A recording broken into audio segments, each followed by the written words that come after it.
El banco le robó todos sus ahorros a una anciana con Alzheimer. Los poderosos abogados del banco pensaron que habían ganado, pero un abogado rural los hizo pagar millones.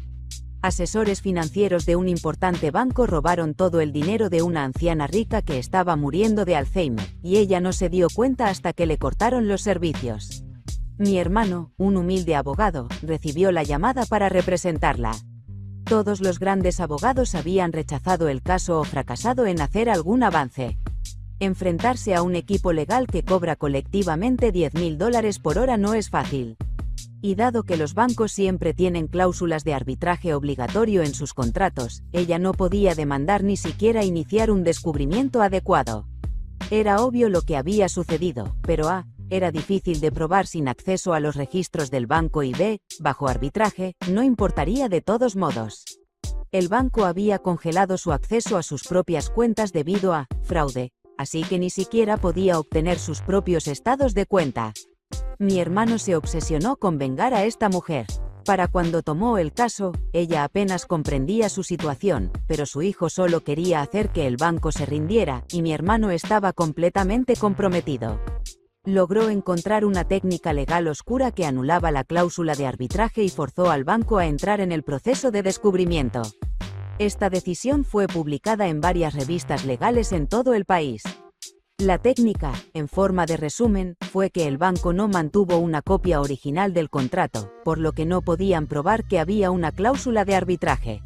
Aparentemente es normal que no mantengan originales, pero en este caso ni siquiera conservaron copias confiables y ninguna de las personas que firmaron los contratos podía ser interrogada bajo juramento para determinar si existía la cláusula.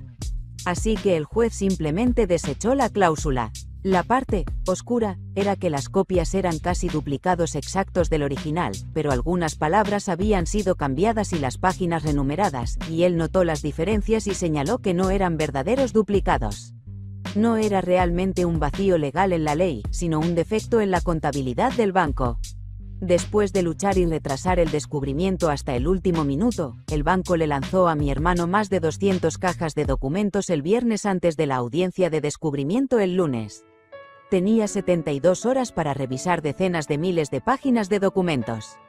Oh por Dios, ¿es tan increíble que un abogado intente mantener un caso en movimiento? Resulta que no necesitaba el aplazamiento que muchos de ustedes, expertos, dicen que necesitaría.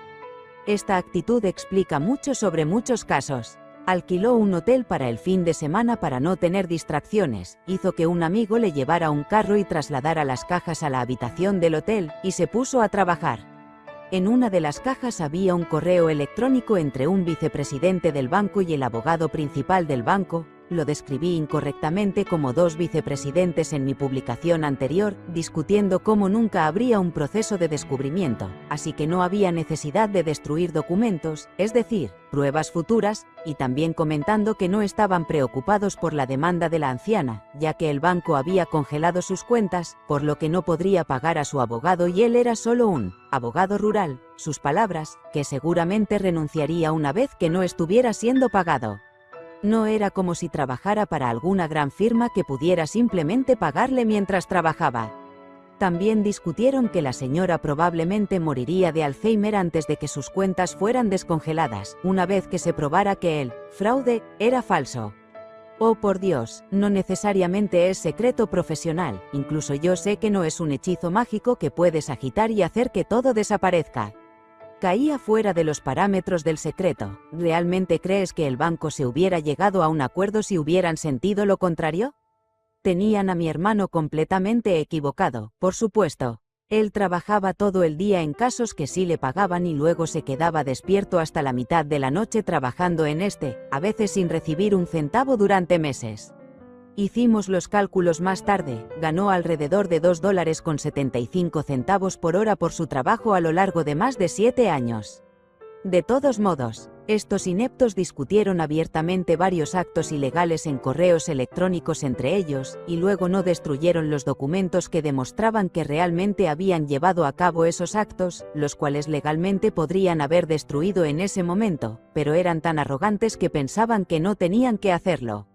Cuando mi hermano presentó eso como evidencia el lunes por la mañana, inmediatamente solicitaron un receso y ofrecieron llegar a un acuerdo por una suma no revelada.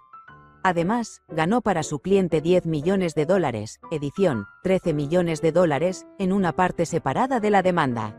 Un agente recientemente terminó de cumplir una larga condena en la misma prisión federal que Bernie Madoff.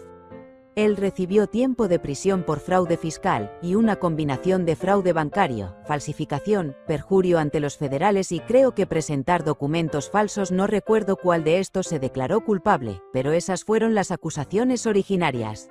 Esta es la razón por la que no pudo ser interrogado en la parte de la cláusula de arbitraje. Ya se había declarado culpable de algunos de estos cargos y fue acusado de otros, por lo que el juez consideró que su testimonio bajo juramento no era confiable. También perdió su casa, la casa de playa que compró con el dinero de la anciana, le revocaron su licencia de corredor financiero y su esposa lo dejó. Sin embargo, su hijo obtuvo una educación universitaria privada pagada en efectivo con el dinero de la anciana, y él compró vino por valor de $200.000 que nunca fue recuperado. Lamentablemente, la señora efectivamente falleció antes de que el caso se resolviera, por lo que el dinero fue a su hijo y a un gran fideicomiso benéfico que luego eligió a mi hermano como el principal fideicomisario. Así que él puede distribuir el dinero que ganó en el acuerdo y ver a muchas personas beneficiarse de su trabajo. La parte más divertida de esta venganza fue que el aparente motivo del robo no era solo que el agente quería hacerse rico, tenía cómplices, pero él era el principal cerebro detrás del plan. Específicamente quería usar el dinero para mejorar su estatus en la comunidad.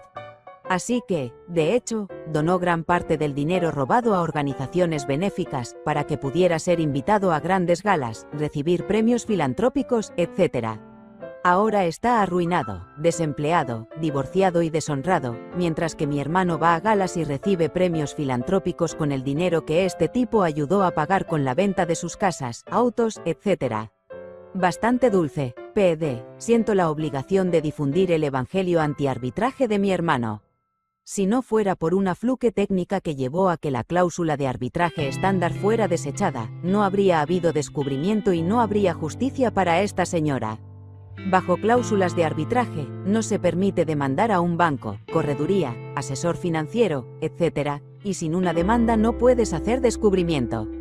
Y los agentes financieros no pueden ser obligados a devolverte el dinero que roban, incluso si puedes probar que lo robaron.